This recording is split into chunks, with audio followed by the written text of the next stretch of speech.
Baxie's musical podcast. Resistance is useless!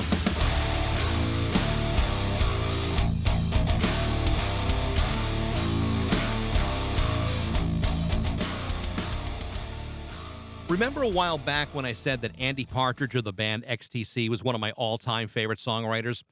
Well, imagine being the guy who Andy Partridge thinks is one of the greatest songwriters alive. Imagine being a guy whose songwriting talent is so highly regarded that he's had guys like Andy Partridge, his XTC bandmate Dave Gregory, Jeff Lynne of ELO, Ben Folds, Michael Penn, and Ray Davies of the Kinks all jumping at the chance to appear on his albums.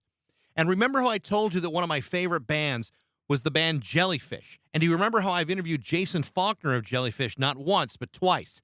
It was Jason Faulkner that produced this guy's last record.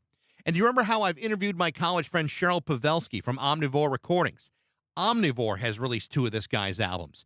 The name of that guy is Thomas Walsh of Dublin, Ireland. And the name of his band is Pugwash.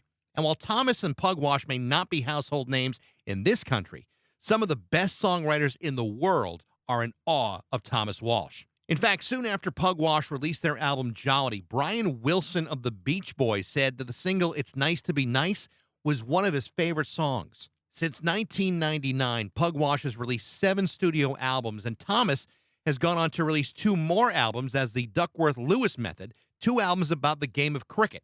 Sound weird? Not if you've heard them. In fact, what you'll find throughout Thomas's entire career is the accolades are very well deserved. Thomas Walsh is one of the greatest songwriters alive. And if you haven't heard his music, do yourself a favor, hit pause, come right back, because the music of Pugwash is an absolute treat. So why isn't Pugwash a household name? I don't really have an answer for you, but it would not be an exaggeration to say that Thomas Walsh has written some of the best power pop songs of the last 20 years. Thomas Walsh is getting ready to record a new album and go back on tour for the first time in way too long. He's funding it all through a crowdsourcing campaign, the same kind of effort that helped fund his last few records. This is my conversation with the great Thomas Walsh from Pugwash on Baxie's Musical Podcast.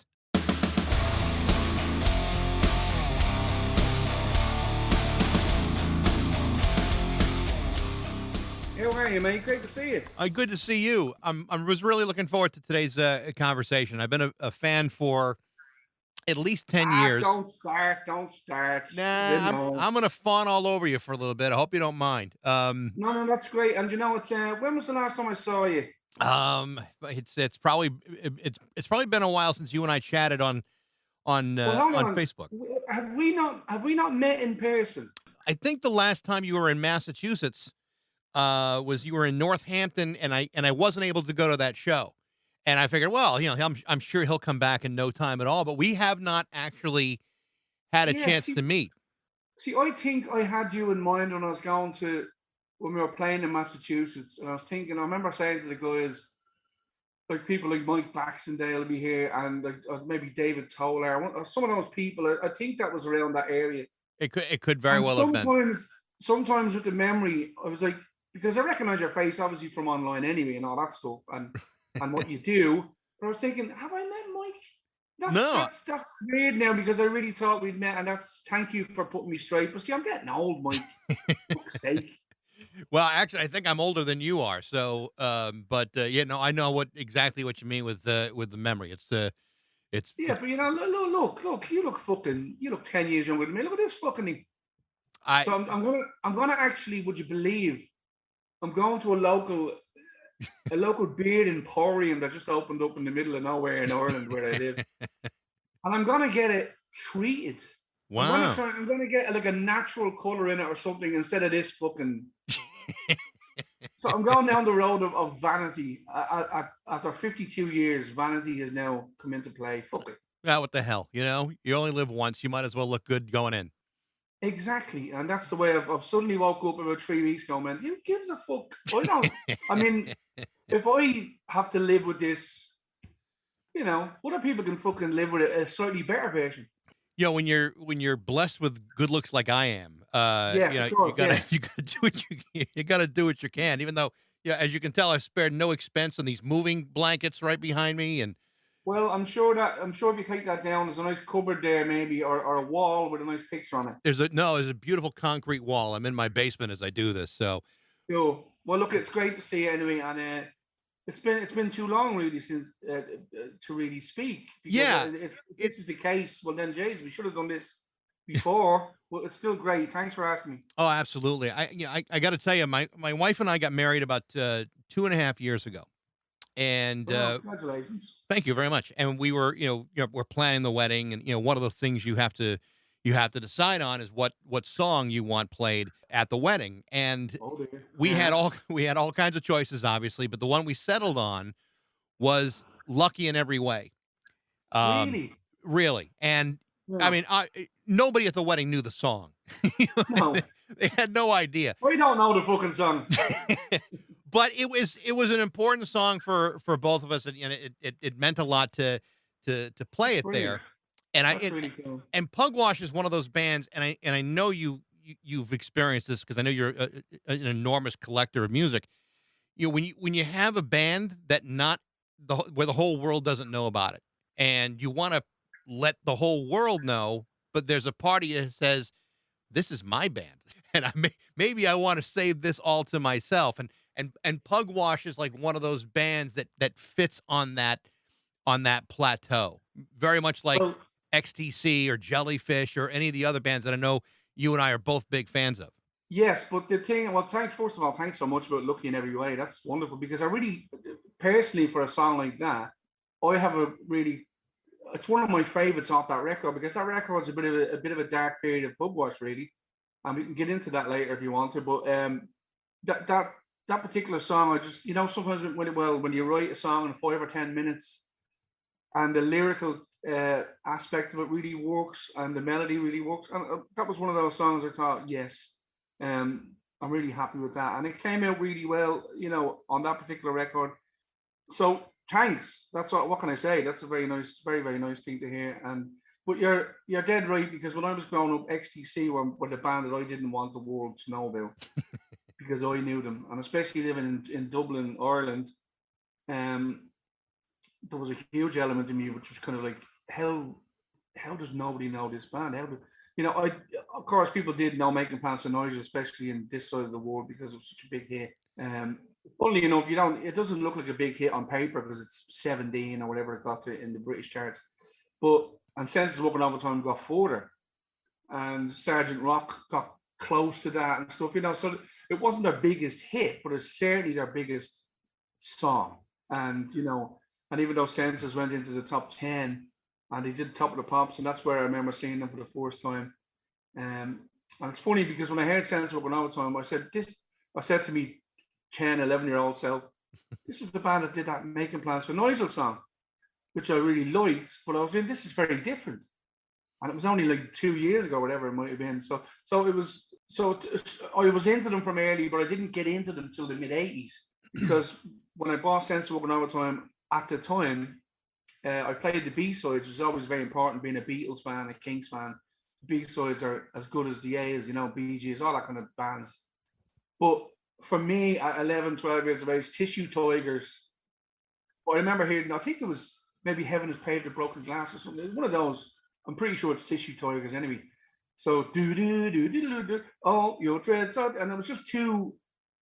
I couldn't get into it as a 12-year-old, and I could definitely get into Senses, but that was because it was really poppy. And so when I heard Grass, then the story was I went to a little local kebab, like a kebab joint, because when we opened things like that in Dublin, it was like everyone went there for like a year, and then it would close down because everyone would be sick of eating hot dogs and kebabs every day of their life. Right.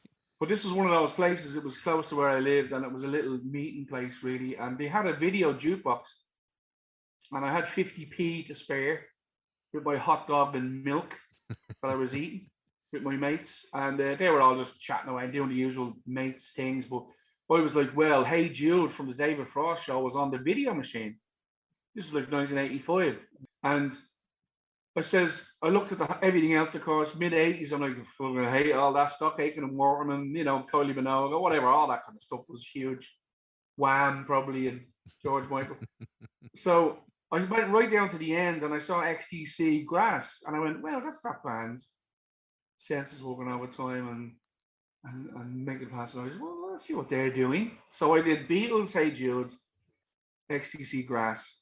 Beatles, Hey Jude is on. And I always remember when it got to the na, na, na, na, na, na, the video started to fade. So, of course, the video machines were like, fuck this, we're not going to be waiting around for 8 minutes. Right. Let's get out of here for their 50p. And it just went dark. And then the ball landed on the grass. Boom. Because that's how the video starts for Grass. And it just plopped on the ground. And next of all, and I nearly pissed milk. I was so blown away. I was blown away. I couldn't. My mates are all like, "What are we meeting up, talking?" I'm like, "Shut up!" Well, I stood at the fucking screen, and I literally went out the next day on my bike, cycling into town in Dublin with a few quid, and I went around every second-hand record shop I knew, which was all of them because we knew where they all were, and I picked up so much XTC stuff because they were all there at 10p, 20p, because they weren't a chart act. They were kind of a. So a lot of Virgin would press a lot of stuff. It would get out there, but it'd go straight to the bargain bins. And I was just picking it all up, and I bought everything. I think for me, it's very much the same thing. And I interviewed Andy, last year, and it was. I remember that. It was phenomenal. And I told him that the one song that started it off for me would be like one of the last songs you'd ever expect, and that was Optimism's Flame. It was just, and the reason why it was the most unusual song I had heard because no one sounds like that. No one writes songs like. How did you hear it individually, or did you hear it on the album? So I was in college at the time, so this would have been, I think probably 1985. And I had heard a couple of songs. I mean, I had heard Nigel and I had heard, Senses Working Overtime, but my roommate had a bunch of their records. And I was listening to Baxie one day, and he was not even out of the room. And I'm listening to this. I'm going, this song is bananas. This is the craziest song I've ever heard. And to talk to Andy about that, he was like, I think he was surprised that was the entryway into like a lifetime of enjoying that music. Yeah, that's a weird one, all right. But of course, when you become a fan, a huge fan like we are, right? It's everything you want in an Andy Partridge song, isn't it? Really, it's a melody that's falling down the stairs. It's musicianship of the highest. I mean, they could have been King Crimson at the fucking time. Yeah. No one would have known the difference. I mean, they're such great players. The production, the sonic. I mean, to me, there has to be a case made and put in stone that Baxie is as timeless a sounding record as any record that's ever been made. I couldn't agree with you more. Put it on now, and you could put it on in 1,000 years' time, and it would sound incredible. It's just one of those records. Now, Mummer, you could put Mummer on, and we love all the records, of course, but there's certain records that will sound a little bit of the time, and they will have a little bit. Big Express will have a little bit of too much Lindrum or whatever, but we still love it. That's what we love. But people might play it at some stage in the future and go, that sounds like something from, that's ridiculous. They could, because that's the way time goes. It changes. People will get back into stuff and all that kind of crap. But Baxie will just sail above all of it because it's just like, it's like Pepper. Yeah. It's like, it's like, say, Led Zeppelin's first album or something, or like Village Green. It's incredible. And of course, Skylarking is the classic and the one that we all, brings us to tears probably. It's so good. But it's funny with Baxie, it's just so fucking great. It's so energetic. Yep.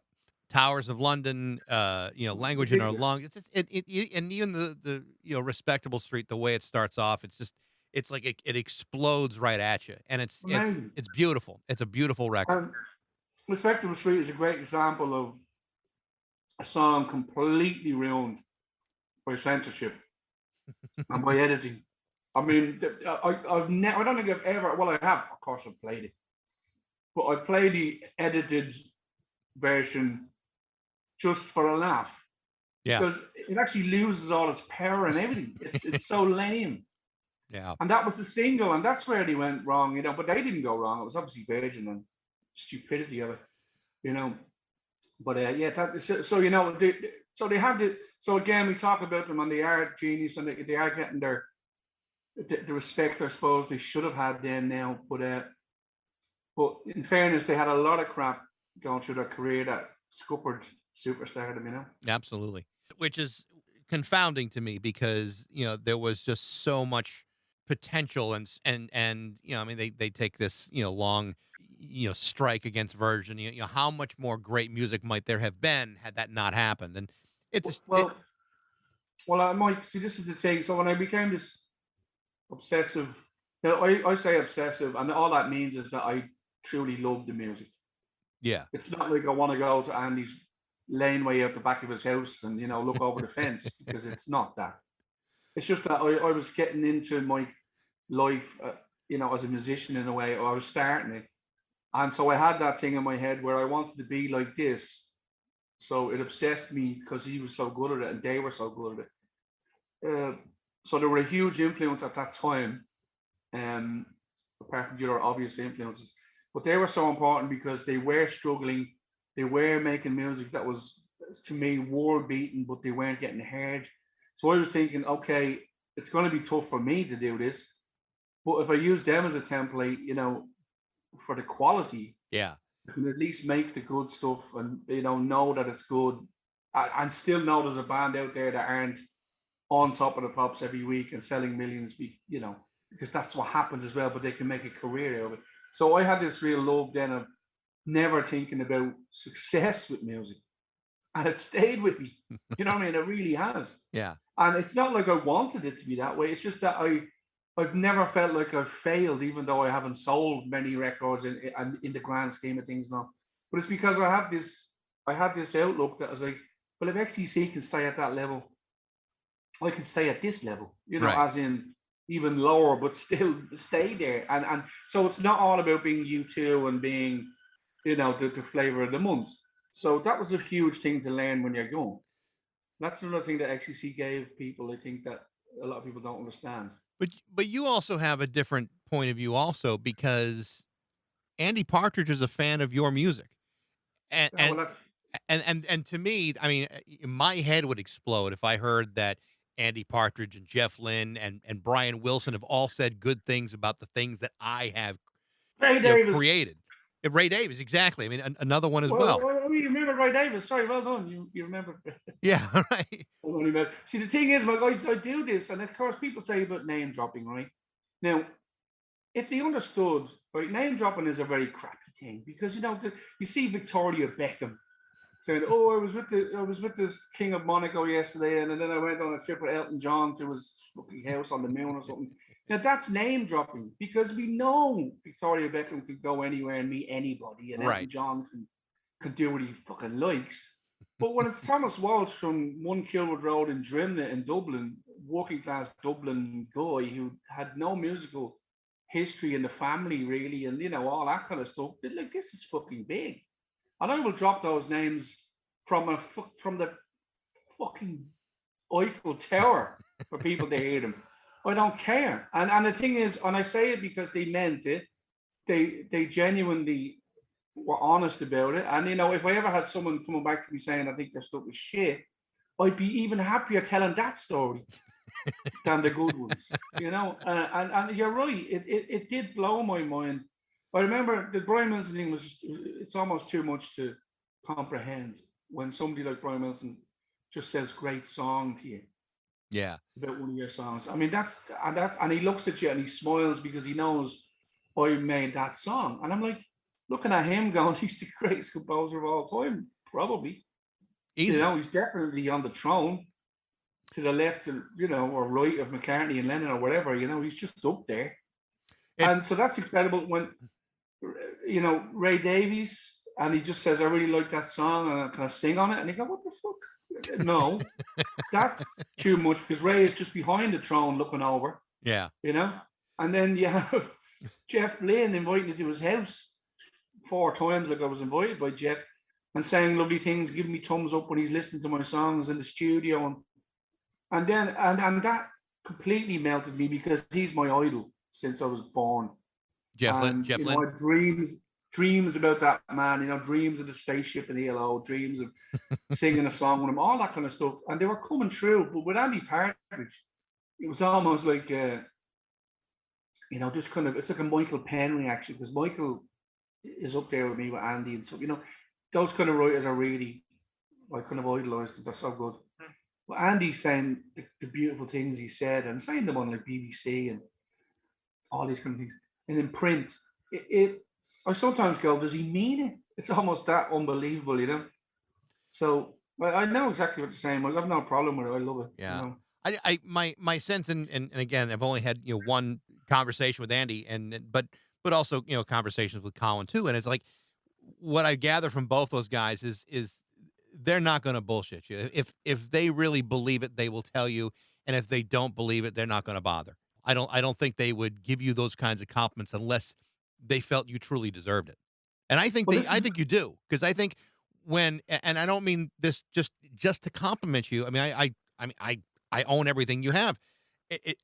I really believe that you are near that throne. It's taken the world some time to kind of understand that one of the greatest songwriters of the 21st century is sitting in an apartment in Dublin right now. Well, honestly, love beautiful words. I mean, I can't, you know, I don't agree with it, but I mean, you know, I don't. I genuinely don't, because, but I really understand, because I love artists like that. And I do believe that about artists I like, and some of them are completely unknown and, you know, been doing it for years, or, you know, I mean, even when I met the guys from the Honey Bus, the 60s band, Catnet, Maggie Go, Pete Dello, and those people, you know, I listened to that music when I was a kid and growing up, and you know, these were making such beautiful music to nobody almost. I mean, to a lot of people with Catnet, Maggie Go, because it was a worldwide hit. But after that, the stuff that came out was so brilliant and so wonderful, and should have been million sellers anyway. And it wasn't. And I'm kind of going, wow. And then they influenced me. I listen to the stuff a lot. Then it comes out in my music, and then you get to meet them luckily. And I do say those kind of things like you said to me, which is lovely. Maybe they've said the same thing in their heads, but it's a lovely thing to hear. I mean, where I'm in a house in RD, which is County Louth in Ireland. So I'm not in Dublin anymore. Okay. There you go. All right. Well, there you go. The only thing, Mike, it's equidistant between Dublin and Belfast. So we're going north in Ireland. Gotcha. So if you look at the map and you look at Dublin, you look at Belfast, just put your finger right in the middle of the map. And there you are. In a straight line, and that's where I am, kind of. But that's just by the by. I'm Dublin man, born and bred, obviously. But it's a lovely thing to hear, Mike, and thank you. But you know, I really, with the pandemic and everything, it's really tough for me to think that it could be 5 or 6 years between records, because it's already 4 years now, and because of, well, it's just a few health issues after Silver Lake anyway, which I still deal with, and it's part of my life now. It doesn't really stop anything. I just have to do that as well as other things. But of course, having health issues with the pandemic meant I just had to get through it. Because, you know, you think of dear people like Adam Schlesinger, you know, and other friends and relatives who passed from this terrible thing. It's that easy. It was that easy. It can be that easy before the vaccine, you know. So I had to just stay at home. And the thing was, when I was at home, I really desperately wasn't into writing. It wasn't. Some people said, oh, during lockdown, I made an album like Elton John. Well, of course Elton John can make an album because he's not in lockdown. You know, he's flying around the world still. He's in his mansions, and that's brilliant. That's fine. But, you know, it's like Macca as well. You know, sorry, I'm not saying anything bad about it. It's just that the motivation wasn't there for me to write a record that wasn't going to be recorded until the whole thing was over anyway. One of the things that I've noticed that you've done, and it seems like you may have taken advantage of this maybe more than most songwriters that I can think of.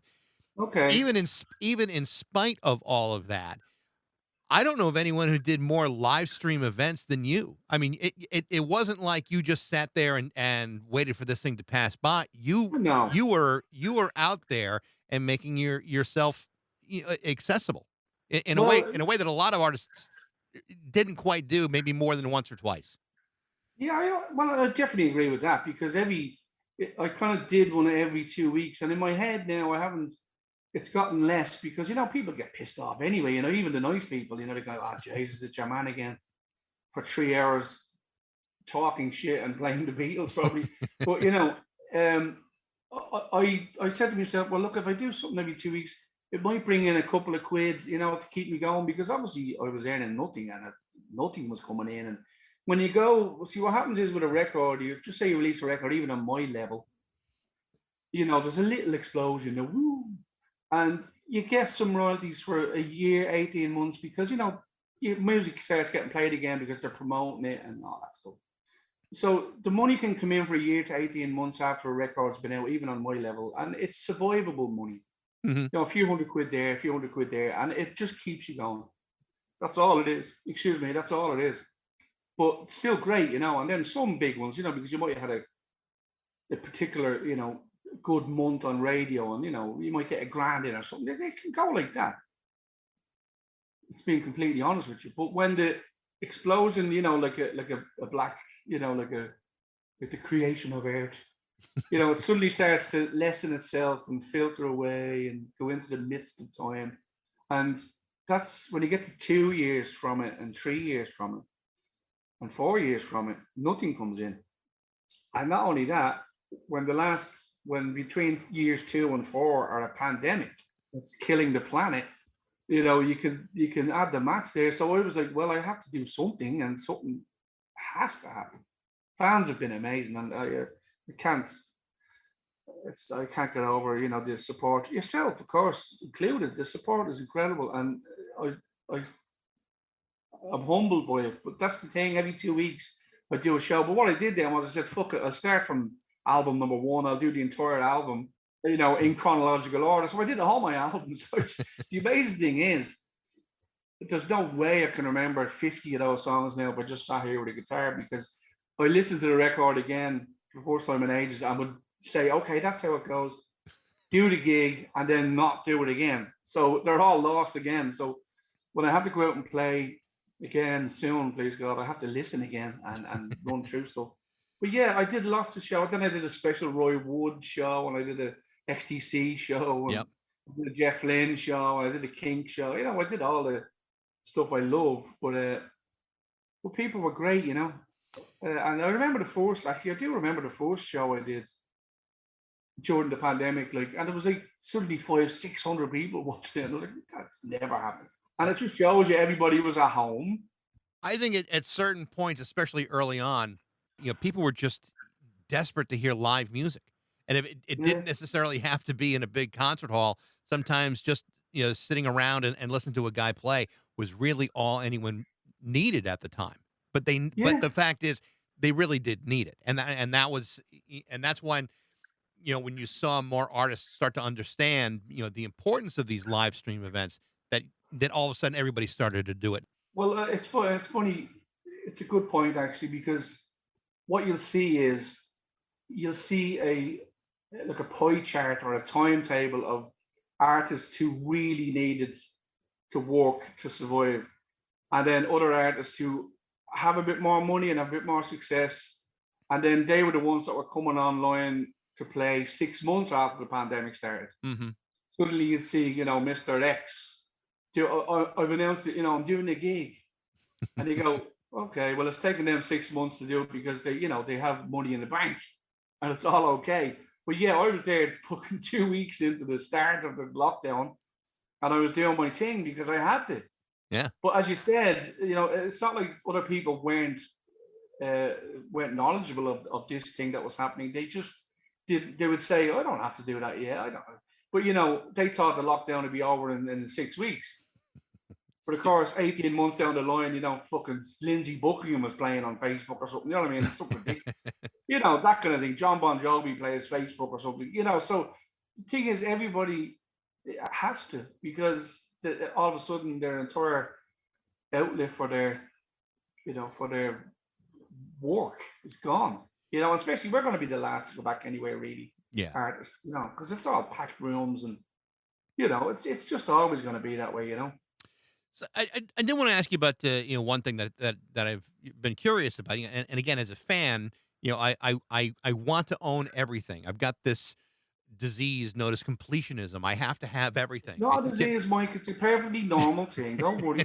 I'm sitting here surrounded by probably 29 copies of All Things Must Pass and 57 copies of Out of Blue and about 28 copies of Village Green. Right. Like that. Well, and again, all reasonable to own those Stories to records. them all. I tell you where I got them. I tell you why I got them, and I tell you why I love them. So a while back, I interviewed a friend of mine, and she and I were friends in college, and that's Cheryl Pavelski from Omnivore Recordings. She and I went to college Cheryl together. Kowalski, beautiful woman. Yes, I know Cheryl very well, of Yep, course. I've known her since I think we were 18, and she's amazing, and we talked about Pugwash and about your music, and I know that Omnivore has released a couple records, and one of the things I had asked her, and I don't even know if this actually made the final cut of the interview or not, but I asked her about your back catalog, and she said that you had very specific ideas about that, and I know that the earlier record, not even the earlier records, but many of those records, Olympus Sound and Almond Tea, they're hard to find. And in fact, I was on Amazon the other day, and this I shit you not, there is a copy of Almond Tea on CD being sold right now for $341. The good news is, at least there's free shipping. So, and, and, Yeah. and I know you've released much of this stuff on vinyl, but it's curious to me how you have been very, very protective of this material, and I know that some of it has started to squeeze itself out onto streaming platforms, the Spotify's, and that's a recent development. Tell me what your philosophy is on your older stuff. Well, that's a really well thought out question, and I'll tell you why it's quite taken me aback is that I have absolutely no care for the protection of my own stuff. I really absolutely don't. I'll tell you what it is probably. It's probably my rejection of Spotify that was long and obviously it was right. Every artist doesn't like Spotify. I mean, except probably Pink Floyd and the Beatles, maybe and Macca, because they did incredible deals with them. But still, even for what they're offering, for what they're giving, Pink Floyd, say, to Spotify, there's nothing you could pay them for what they're giving. It's still not enough. But especially for artists like me and so many thousands of others, it's just a place that comes along, takes your music, and just makes incredible amounts of wealth from it and doesn't give you any of it. Now, that's a very simple thing in my head. Right. And when you're struggling, you take a lot of kicks and you accept so many of them. 99 kicks out of 100 to your bollocks you take, because that's just the way it is. It's like any aspect of life, your boss giving you shit because you're late to work. Anything, it's just apply it to music. It's the same shit. So I was just like, well, why give it? Why just openly go, yeah, they're great, and say I'm on Spotify? Because I just thought it was a piss take. Now, the thing about it is, when lockdown happened, music was such a savior to so many people. And it even became a little savior to me, simply because I said, right, I want to just play lots of music, and I want to play music I love since I was young. And of course, I have everything there, but I still had so much stuff in boxes and CDs, and and all these kind of things I have to go looking for. When you get older, you just don't want to look. You'll happily scroll for 20 hours online with your finger looking for the rare record, but you won't go into the shops anymore, really. Well, I still do when I see them. But, I won't make a trip in the rain on my bike to go and see a record shop. It's just the way it is. I did it all. But I just decided, well, I had a look at Spotify has been offered on my platform. And I said, right, I'll use the free aspect. I'll have a little go. And of course, everything is there. And songs I hadn't heard in 30 years, I could play into my headphones. And for that night, I remember 4 hours went by in about 10 seconds, and I had such a great time. And it isn't Spotify giving you the great time. They're the outlet. They're still the bad outlet. They're still the wrong outlet. But I understood the love of it. And when I understood that people are never going to say, you know, oh yeah, it gives me the music, but I still don't like them. Most people aren't going to say that because they're not artists. Yeah. They're just lovers of music. They love the fact that it's just given to them when they can go and get it. So I had to get that in my head that was just now the way it is. Well, one of the things that is true of a lot of your records is that to own a physical copy of it Yeah. typically comes with a lot of bonus material that you have not released on Spotify, and I applaud you for that. Because, like, for example, Silver Lake, your last album from 2017, when it went on Spotify, it left off the bonus track Deeper Deeper, which I think is one of the strongest tracks in the whole record. So in order to understand that, you have to go and buy it. And if you miss that song, I think you're missing a treat, because it's like, that is a fantastic song. And for those of us who own the record, we did the right thing, because you're not missing something. And as like we said, as a consumer, as a fan, to have that complete catalog at your disposal, it's important for people like you and I. So I mean, I understand at least that part of it. There's incentive to actually own it, as opposed to borrow it from Spotify for a period of time.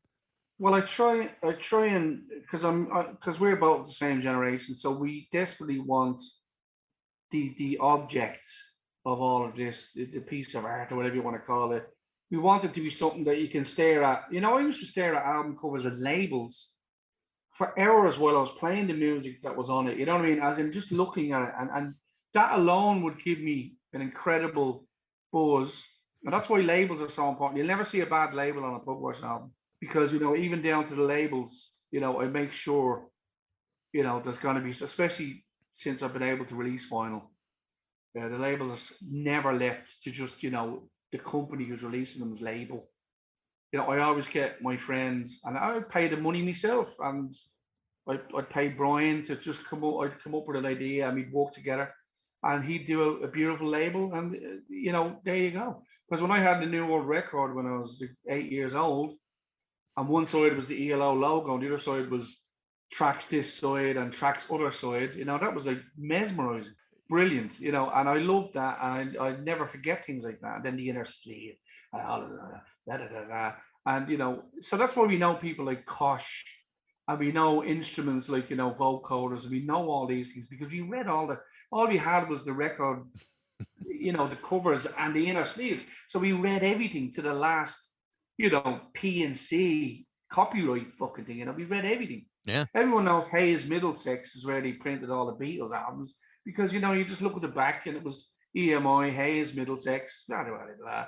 Jet Records, Don Arden, everything. So of course, when you have an album now, you can just be online while you're listening to it, or you can read all about it and read tons about it while you listen to it online, because it's all there.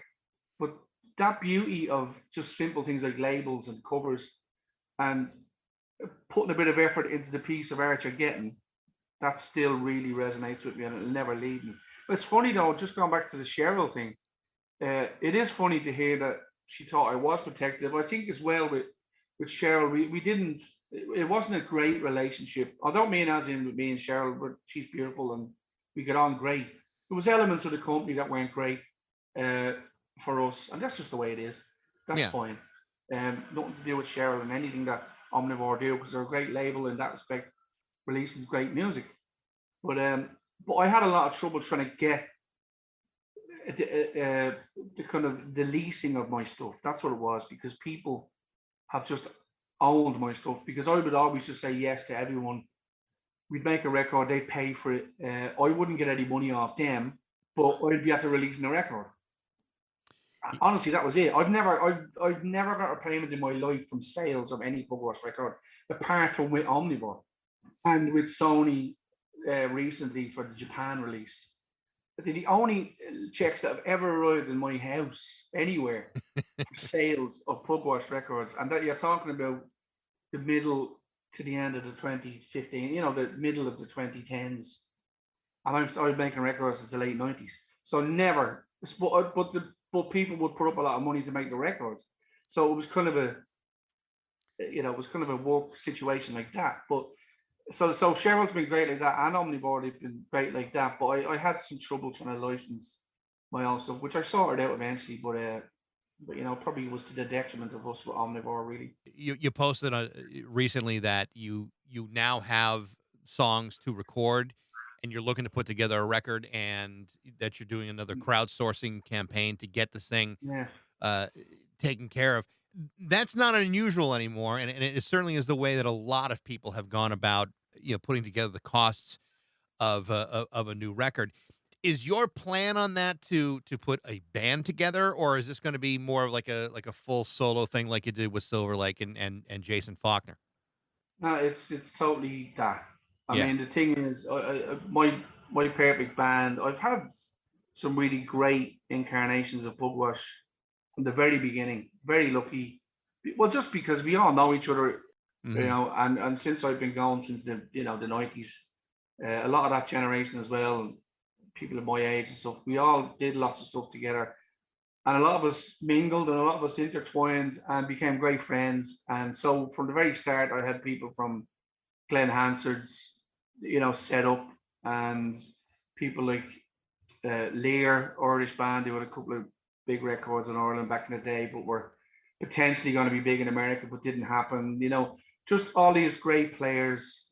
Uh, Obviously Neil Hannon then, and Cathy Davies bands, and all these kind of people. Duke Special.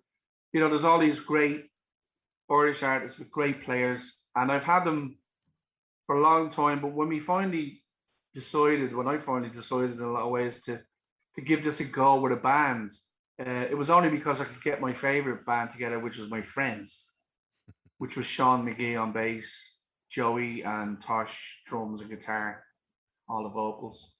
And they were old friends. They were in other bands. They had other things. Logistically, geographically, it was all stupid. England, certain parts of Ireland, blah, blah, blah.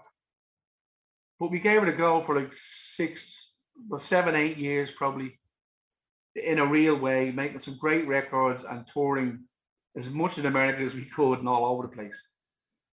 And they're great memories. They're great times. A lot of times my friends in America have said, come here, we can get a band together. And that always frightens me a bit. But because I know now the American level of talent, especially with my friends, I know it could easily happen and it would sound amazing. So I'm totally open to that kind of thing anyway. But I'm not going to physically get a band together and take pictures and, go out on the road as that, really. It's going to be either some special things, or going abroad and having a pickup band. And pickup sounds so slightly derogatory in its way, but that's what it is. It's like, you go and you pick up your friends and you go and play some shows. So that's exciting. But the next Pugwash album will be me again, Silver Lake style, as in the same kind of thing, me just getting the core of the musicians together to make the record. And then I'll do what I have to do to get it out there. When you write songs, and I obviously, pandemic aside, with you saying that, it wasn't really a fruitful environment to be writing in. Does it come easier to you to write now, or is it really a struggle to get there? I mean, I know I've talked to plenty of people who we talk about like writer's block or interruptions in writing or creating.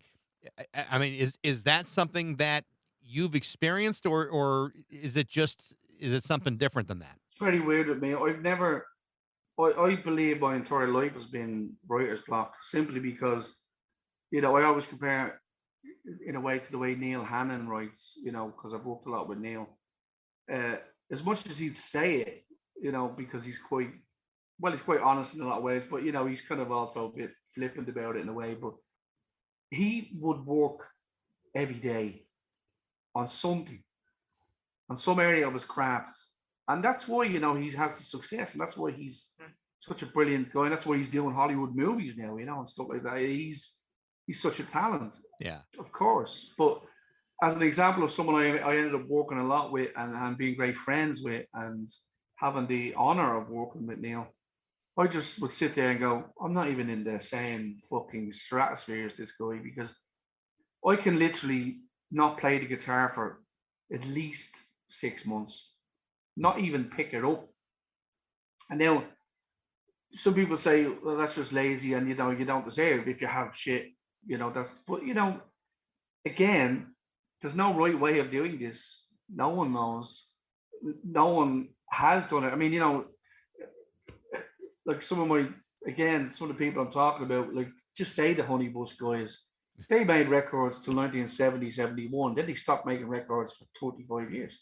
Yeah. I mean, some people, we could think of loads of them, couldn't we? Even Andy with XTC, the gaps, the huge gaps. And now, God, it's 20 years. It's 20 years since XTC, since XTC.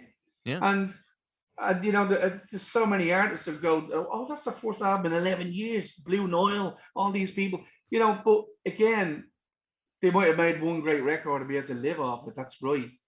But I find it a mind-bending struggle to write songs.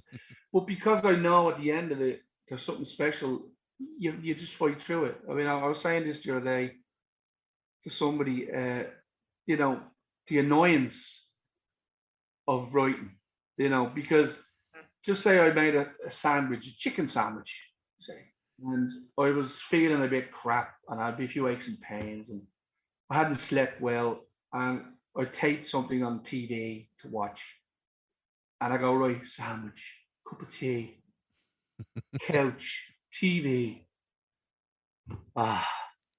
Okay, I'll go into the bedroom to get a tea towel. I need to get a tea towel. So I walk in and the guitar is sitting there like it is. And something in your head goes, pick it up, right? Yep. So I just go, okay, fuck it. Pick it up. Ding, ding, ding, strum for 10 seconds. And I go, la, la, la, la, la. And I go, oh, shit. That's good. That's something good. And then I know for the next 3 fucking hours, my sandwich has gone hard. The TV has gone off. The fucking tea is cold. I'm still sitting in the room going, la, la, la, la, la. Because that one nugget of something which your brain told you to pick the guitar up and it came out, that's forced you into fucking the next 3 or 4 hours to be even more uncomfortable, more pain, more anguish. And then at the end, you have a little song and you go, okay, that's okay. Put it on the phone. Yeah. There you go, leave it. And that's the life of me as a songwriter. I remember a story that Jeff Lynne had told, and he was going through something very similar to you. It's like, he knew he needed to write a new record. He was struggling to get anywhere, and then he goes away, tries to find a little inspiration. Nothing comes, and then all of a sudden he's sitting there. There's a rainstorm, and in 2 weeks he writes all 4 sides of Out of the Blue. In 2 weeks, after struggling for months to come up with anything. It's, to me, that's just the kind of the magic of creativity. It's like, sometimes it comes when you least expect it, and there's no explanation as to where it comes from. Well, that's exactly it. And it's something, I do even listen to obviously lots of interviews with artists, and they say we don't know where it comes from. And sometimes I go, really? And I'm one of those. It's totally how, but you still even question it as a listener, because you go, surely it comes from somewhere, but then of course it doesn't. It doesn't. You don't know where it's come from. It's ridiculous. You don't know why you have this outlet either. I mean, I still question, do I have it? Because I don't have gold records on the wall, So there's always that extra bit with someone like me. But the Jeff Lynne thing was a classic. I mean, that was his most acclaimed time of writer's block, and telling the world he did have it, because I think he wrote something like, I think it was like Stand in the Rain, or he had one song that he'd written that he thought was good, and that was it. I was like, well, we have to have a fucking album. So he went to the Alps, Swiss Alps. That's it. Yeah, and that's what happened. So it's very famous. But of course, typically with Jeff, it still wasn't. If you think about it, the band would have thought this is still not a fucking record because there was no lyrics written. Mm-hmm. The songs were all, highly secret in a way until he suddenly emerged with them in the studio. But there was never any lyrics, never any melodies. Can you believe that? That's the mind-bending thing with me with Jeff Lynne, that he's such a melody-orientated person. Yet something like Out of Blue was completely tracked without any melodies. Amazing. That's fucked up.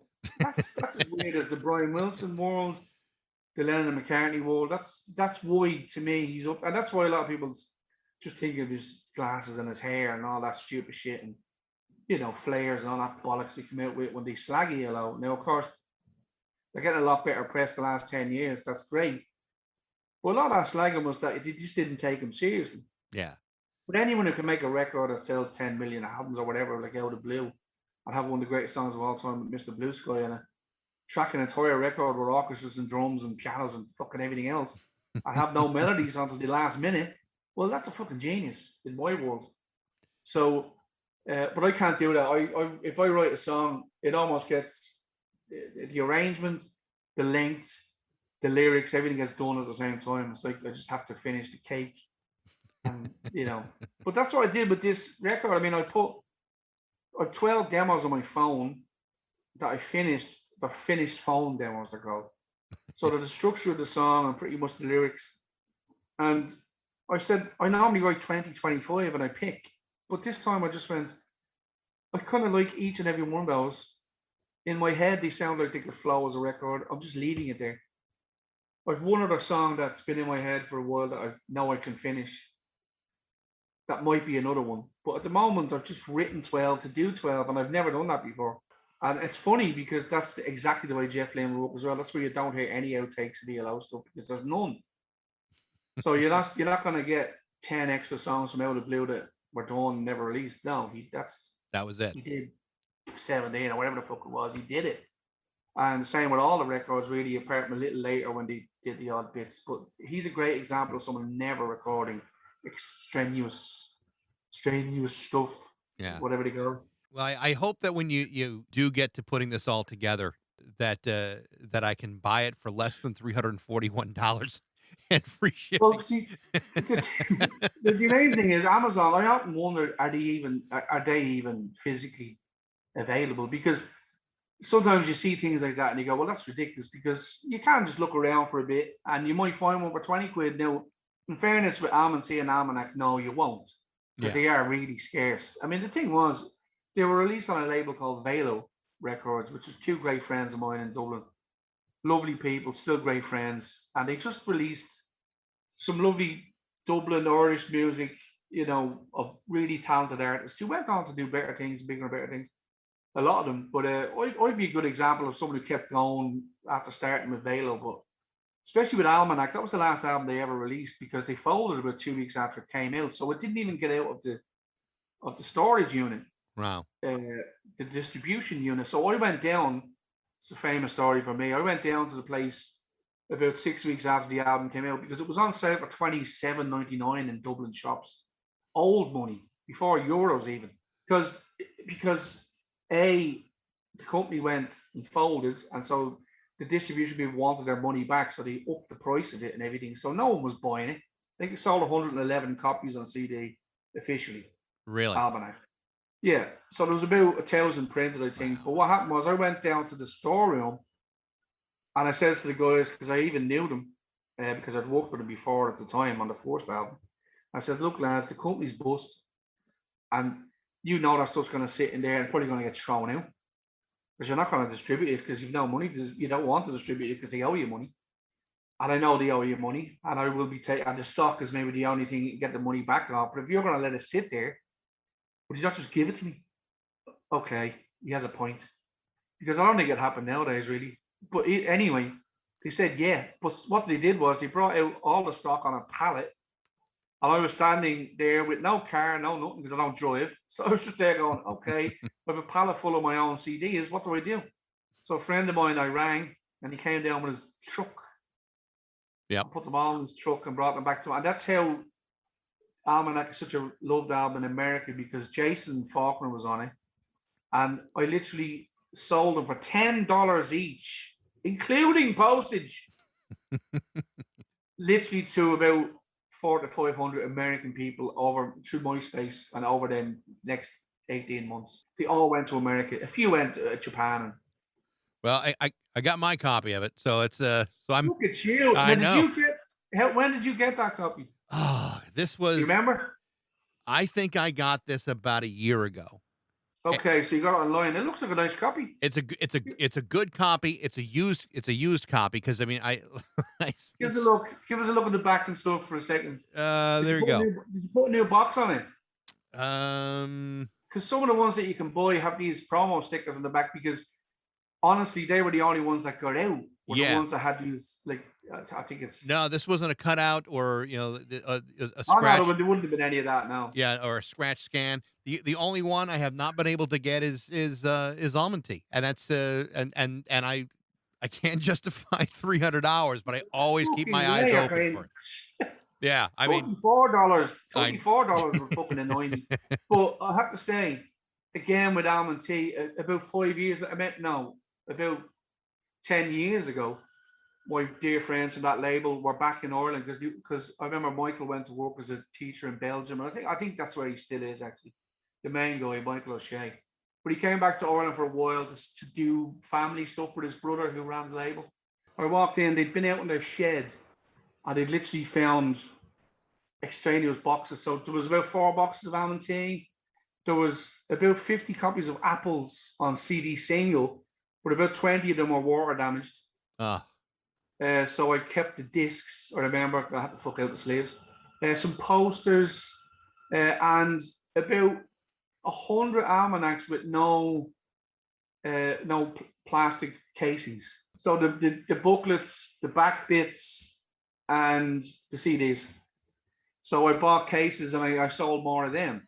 And so that was about 10 years ago. So you probably missed out on that little sale because I did put them online as well. I sold them out, but Almond Tea went quite quickly. Then I did a reissue of it. I just did a little card sleeve of it myself because they gave me the rights back and stuff. So I've done a few of my own copies, funnily enough, which I do have spares of in there, just the card sleeves. The thing is, I sometimes open a box and there's like 2 or 3 of them sitting in there. And if I do find one, you'll be the first in line. Now, there's another guy who's been asking me now, I swear to God, he's been really full on, not in a bad way, just that he's always saying, did you find one? Did you find one? And I can't think of his name at the moment, but let's say nothing, Mike.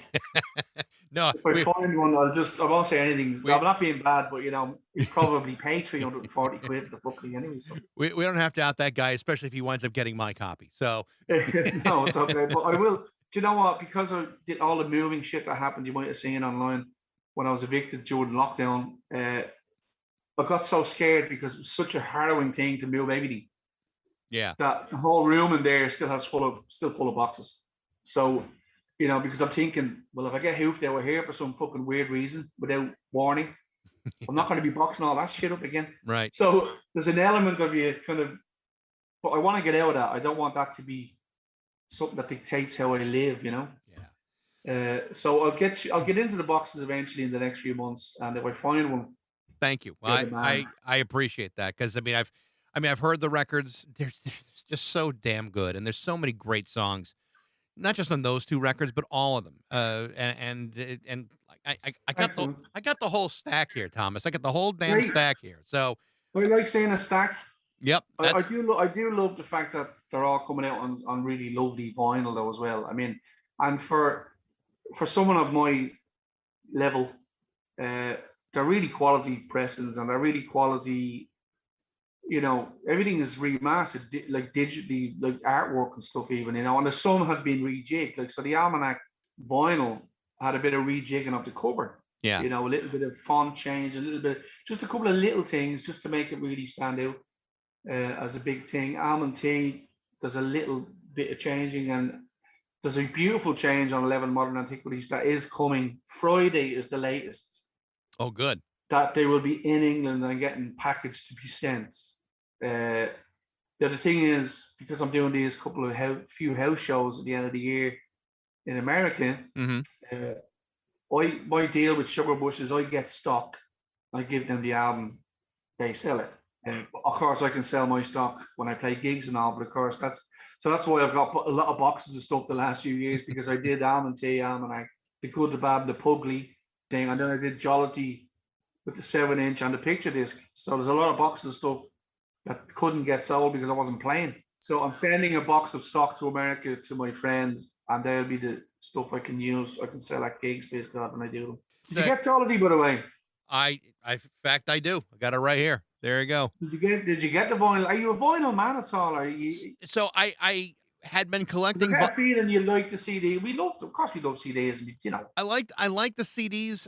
I have a lot of vinyl, but just for the convenience of it to be able to rip it onto my phone. I mean, Absolutely. I've kind of gone a little hog wild with the CDs, and not so much vinyl. Although I really do love the experience of vinyl, maybe more than anything else, because I mean it's bigger, it's bulk, it's I like that physical sensation of holding art in my hands. Well, I have to say, you might be the same, and that's why I don't want you to be cagey in saying it, because I'm the exact same. I almost buy a lot of vinyl to have it, to hold it, to smell it, to look at it, and then I will play the CD or I'll play the Spotify. Right. And I have amazing setups. I have a George Harrison Riga, beautiful Riga turntable with these beautiful expensive speakers and a beautiful amp that I treated myself to years ago. And they will sound great. And when my friends will come around or whatever, I'll happily have it set up and play. Because to me, almost vinyl is a social thing, even. Yeah.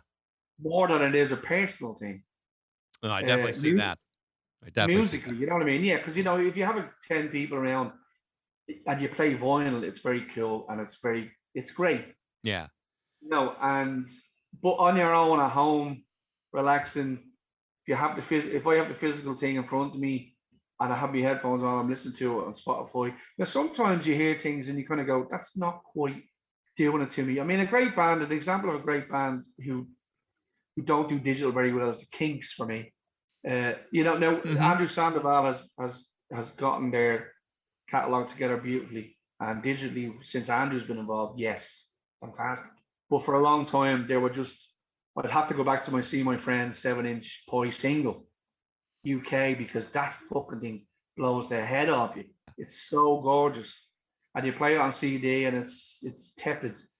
Yeah. Well, there's definitely something to be said about that, and I find that a lot of streaming, there's generations of sound that are lost on streaming that you just don't hear unless you're hearing it on clean vinyl. I agree.